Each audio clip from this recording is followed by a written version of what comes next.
Hi everyone, thanks for joining me here on this virtual tour of Moxie.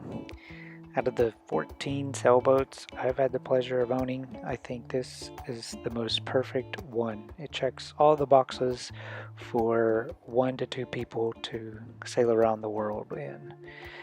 I've only had it for about 2 years, and it's practically a one owner boat because it's been on dry storage as I've been doing repairs to it, except for one afternoon I got to take it out, as you can see here in these photos. The rest of the time, um, she's on the heart. I found out about her when I was cruising on this boat and rolled into San Carlos, Guaymas area of Mexico after a year of cruising with my family. We have 3 kids, and we're on a 50-foot ferro cement boat then. We hauled the boat out in San Carlos, put it up for sale, bought an RV, and drove to Lopez Island, Washington, where we now live on a farm. I saw an ad for this boat as we were leaving, and it looked like exactly what I wanted to be in next. So it's single masted. I could tell that by the ad. For an Ingrid is rare and nice.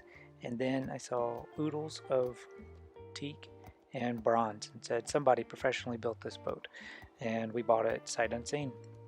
I've been down a few times. This last December here I went down in my minivan and delivered a rebuilt Yanmar to put in it. Guaymas, San Carlos is really a cool town. I can get done everything I need to on a boat down there for cheap and easy. It's safe. The food trucks are everywhere and plentiful. You can get around by bike or bus or Uber, and um, and there's plenty of culture. There's good nightlife. There's a skate park for the kids on the Malecon. There's a carnival that comes through. That's really good. And then just outside of town, there's a secret marina around the corner that you can bus to town from. It's like 50 cents a day. Looking across the bay from the city, you see dry storage. It's a private marina where we keep Moxie for about $125 a month. And then here you can see in the foreground is the dry storage, the marina, and then Guaymas is in the mountains there in the background. It's a very quiet and safe side of town to be on, but to get to the grocery store, you have to go about a mile down this road via bus or taxi or bike. And the first thing you see when you get to Moxie is she's under a sun cover. She has a striking blue Awlgrip finish and bronze all over the place. Under the large solar panel, you'll see a Aries wind vane. A big full keel here leading up to the front where you have a tilting, very unique tilting double anchor roller on the bow. Starting our bow tour here, gorgeous teak hatch, very rare Plath #1 anchor windlass. It's all manual and you grind it like a coffee grinder. It's really cool. All solid teak and bronze bow pulpit. Underneath that is a probably spruce or fir bowsprit, freshly varnished and in excellent condition. There's a deck prism that leads light into the head, the forward head down below, and then there's a secret door here that holds a winch handle, random lines, and a big water hose for putting out your buddy's boat when it's on fire. This hatch here is a work of art. So heavy, so well made, just a tease of how the rest of the boat has been built. Working our way down the big wide side decks, you have exterior chain plates, all bronze hardware for the port lights, and bronze paneling over top of epoxy marine ply construction. There's the teak traveler. There used to be a life raft and a little pad there, but it was expired, so I threw it away. This mast, I've dropped it, um, done all minor repairs, and then um, had it sprayed down there with a two-part epoxy because I wouldn't be there to varnish it. The only thing left to varnish there is the boom. Spruce boom there still needs somebody to varnish, but you gotta have something to do when you're out there. No extraneous hardware up there. I took down the radar dome and the spreader lights, and it's just a simple boat. Here's a shot of the mast on the ground before it went back up. It has a white upper tip on it. There's my wife helping me put it up. We hired a local crane for $50 to put it up. Bronze Dorade vents there, gorgeous. And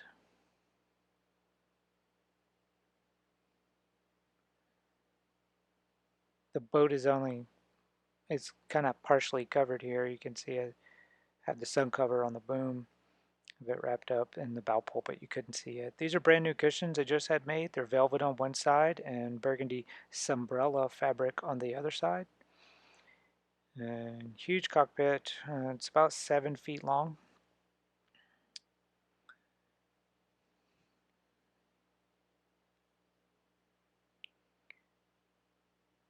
And the Dodger is currently off. It has a white Dodger, and the glass, the isinglass on it's in very good condition.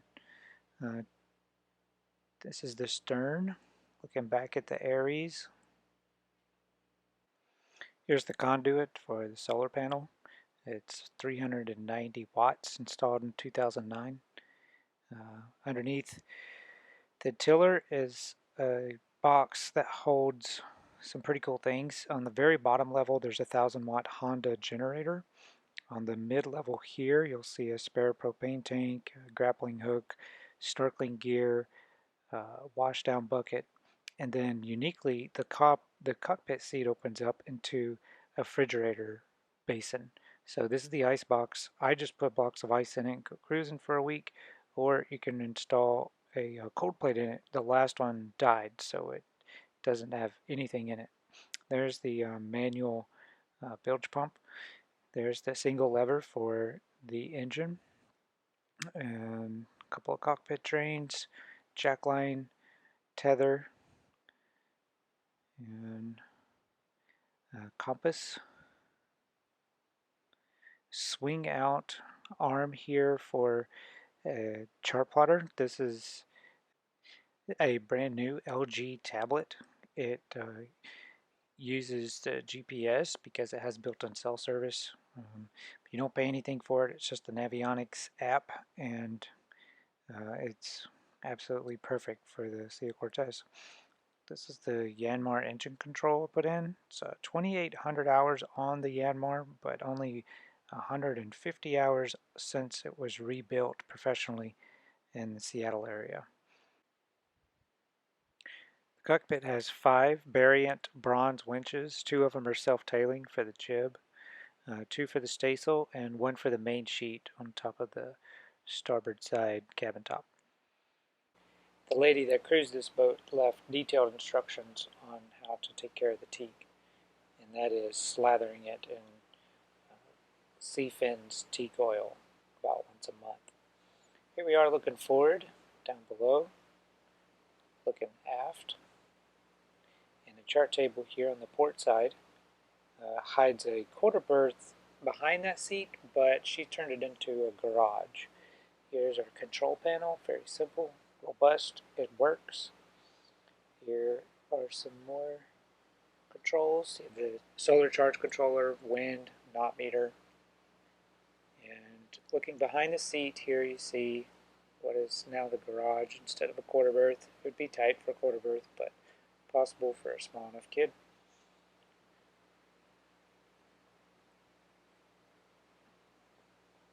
There's the shore power, and then the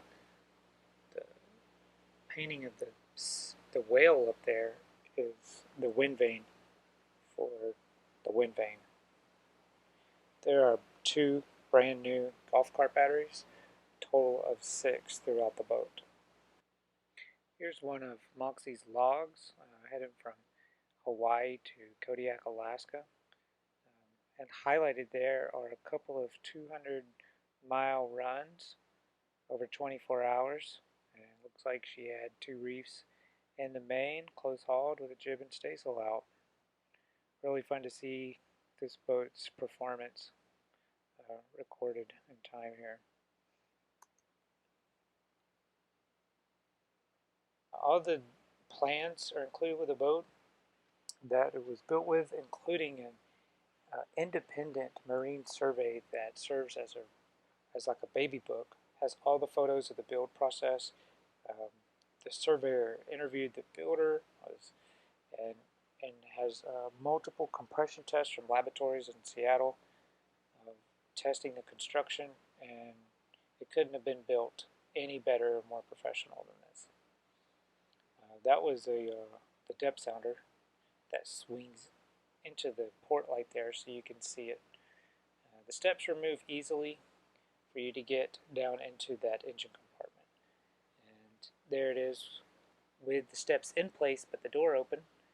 You can see the engine tucked in there, and then the whole shebang comes out like this, and you can get really close if you have to do some serious work on the engine. So I just put that engine in with the help of some professionals in Guaymas. We had the engine mount welded up there on site, and she runs beautifully. There's some electrical management options, an inverter should you need to run 120 offshore. And there's the shore power circuit board, and then here on the starboard side we can go into the engine room. We kind of crawl in, hands and knees. You have storage on the wall to the left there. That crack right there is superficial. It just is a thin layer over a bunch of insulation because the whole hull is completely insulated with like 2 inches of closed cell foam. So coming from the big red hose there is the bronze seawater strainer. And here's some organized electronics for the autopilot and what used to be a Raymarine chart plotter, but it was missing when I got the boat, so I put in the tech. Outside, we're back here to the EPIRB, the shore power circuit panel, and the chart plotter. Just touch screen. It's wireless. Runs on battery for quite a few days, or you can just keep it plugged in forever. I like to exercise it though.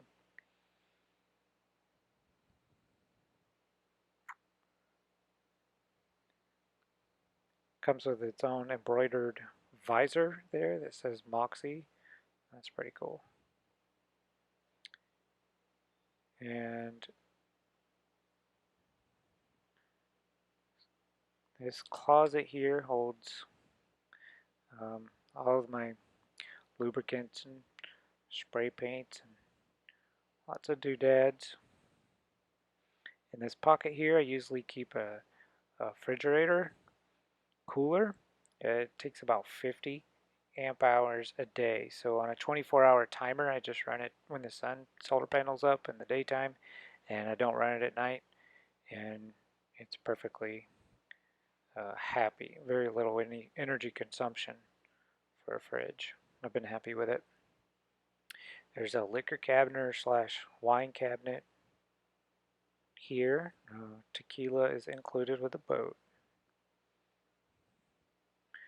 So we're behind the settee here. Another bookcase. The Anchor red box there is a wireless portable Bluetooth speaker that I use as the sound system, both inside and out of the boat. Really nice, well done hatches here, all around the settee, which is in lounge mode right here. This is like a really big bed. It's about a full-size bed, but a little bit longer too. It's about 7 feet long.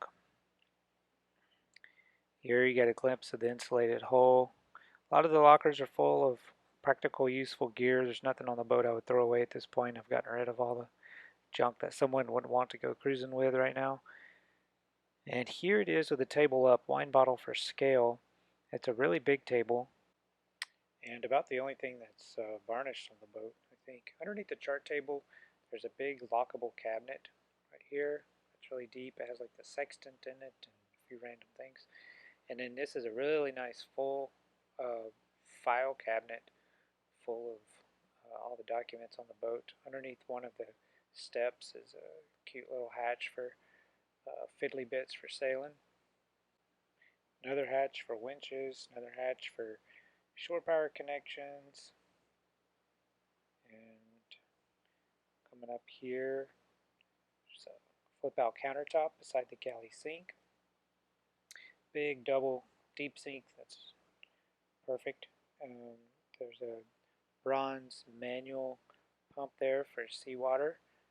A really nice slick trash can that pops in and out. A macerator here you can throw your hip into and grind veggies down the sink. Propane stove there is really new. It's so new that the plumbing hasn't been run for the propane. And underneath that's cutting boards and things you need for cooking. It's got all new cookware, all new flatware, all new knives and pots and pans. My wife and I really outfitted it to go cruising anytime we wanted to come down. There's a propane tank sitting there in a t-shirt. And there's another flip out countertop. Looking behind the cabinets here, behind the stove now.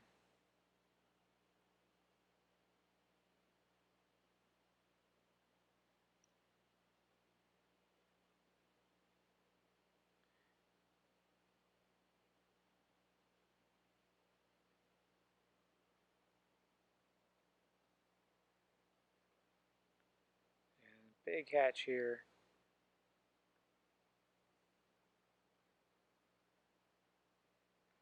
There's a cutting board that drops down over top of one of those things too. All in all, really functional, easy to work with galley. And that's partly to do because that galley is a thwart ship, where 90% of the cooking is done at anchor anyways. When you are at sea and heeled over, there's a belt that keeps you strapped in to the galley if you wanted to cook at sea. There's a picture of her in Alaska back in 1984 or so, maybe. Looking right out the port lights, they're at eye level with not too much bulwark in the way, like some classic boats.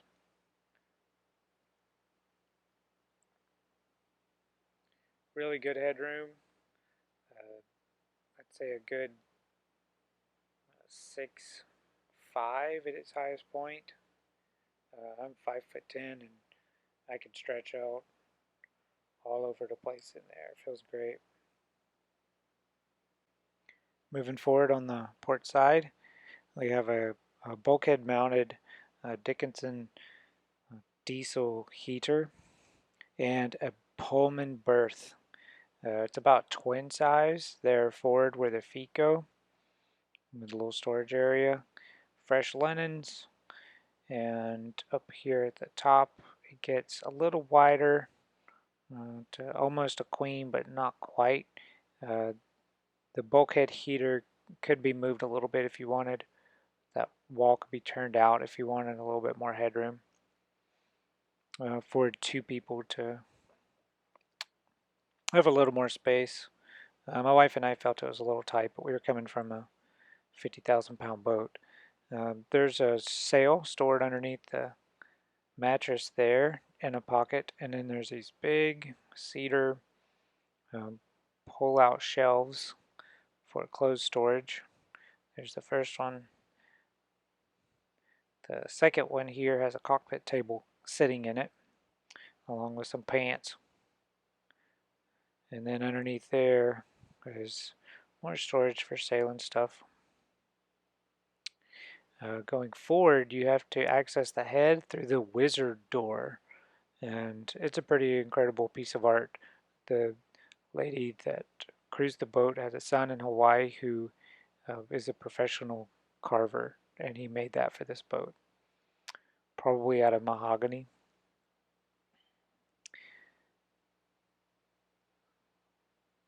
So I plugged in some twinkle lights here so we can see what's going on. The oil lamp's going, trying to light up this area, which is kind of a good, like a wardrobe kind of area. We have a seat here for getting dressed with a little rip in the cushion.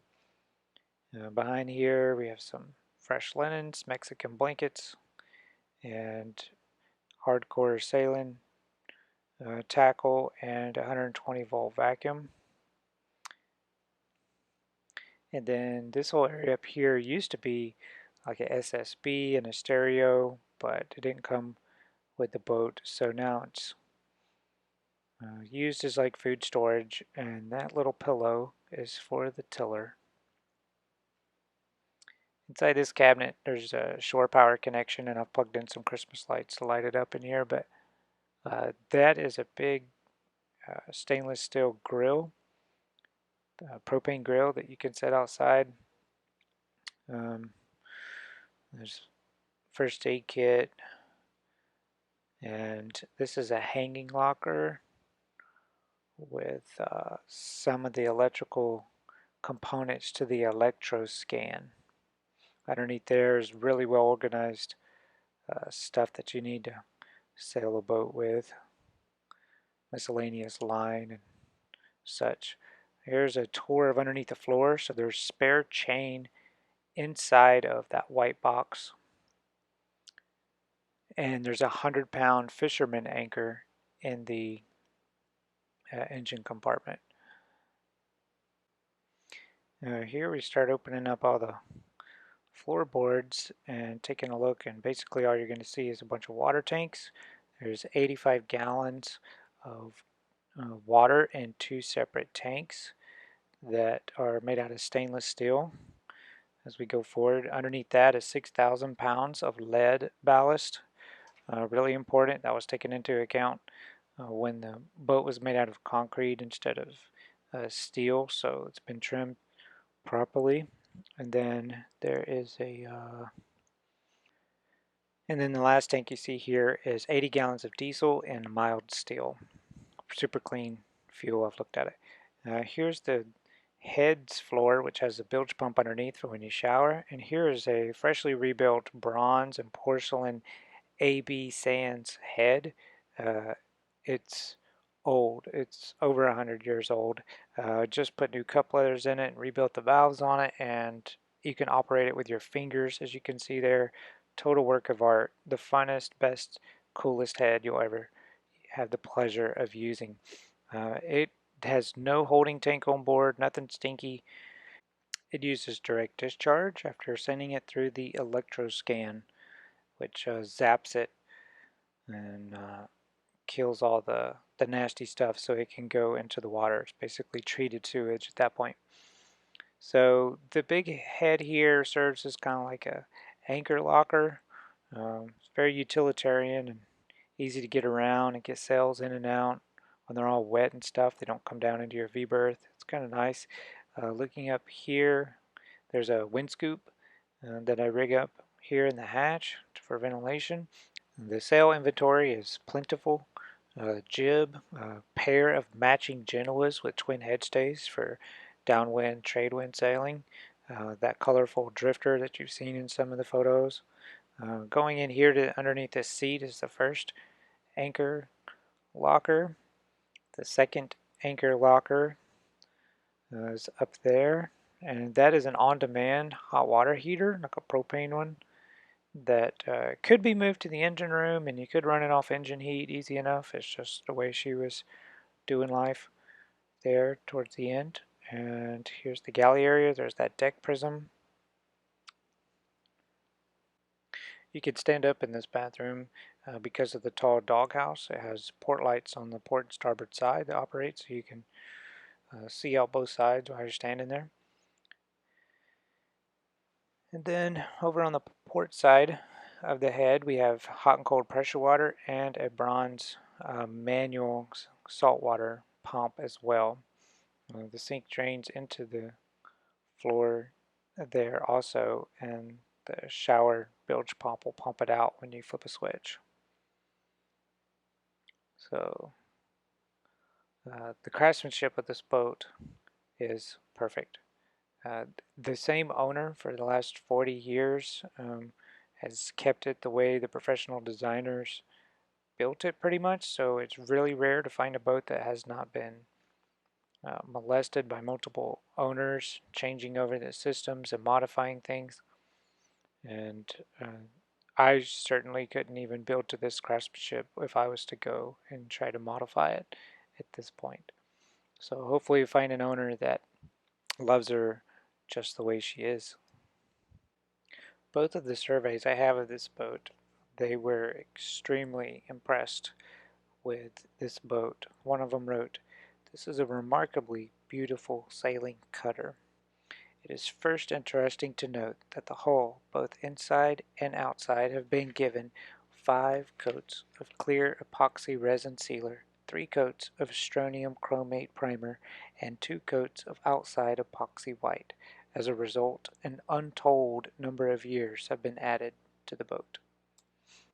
Moxie has sailed to Alaska 7 times, 4 times by way of Hawaii and back to Mexico 11 times.